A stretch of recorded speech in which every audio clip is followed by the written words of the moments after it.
우리가 감사를 잊지 않고 할 수 있는가? 그것은 기억하는 것입니다. 이 기억한다라는 것이 감사에서는 굉장히 중요한 요소다라는 것을 가르쳐주고 있는 거지요. 감사하면서 살아야 되는 거 모르는 사람이 어디 있습니까?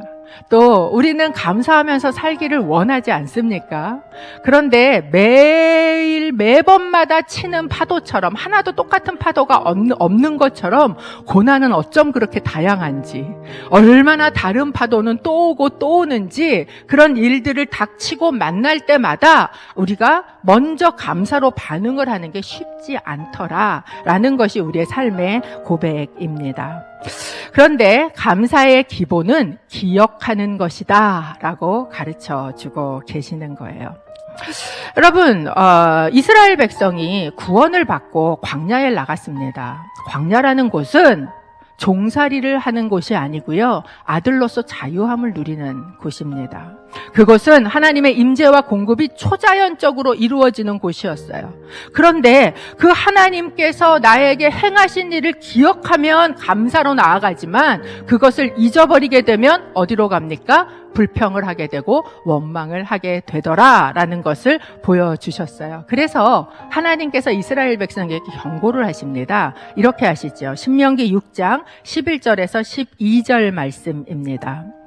너희가 채우지 않은 여러 종류의 좋은 것들로 가득 찬 집들과 너희가 파지 않은 우물과 심지 않은 포도나무와 올리브나무가 있는 땅에서 너희가 먹고 배부를 때 스스로 삼가서 너희를 이집트에서 그 종살이하던 땅에서 이끌어내신 여호와를 잊지 않도록 하라.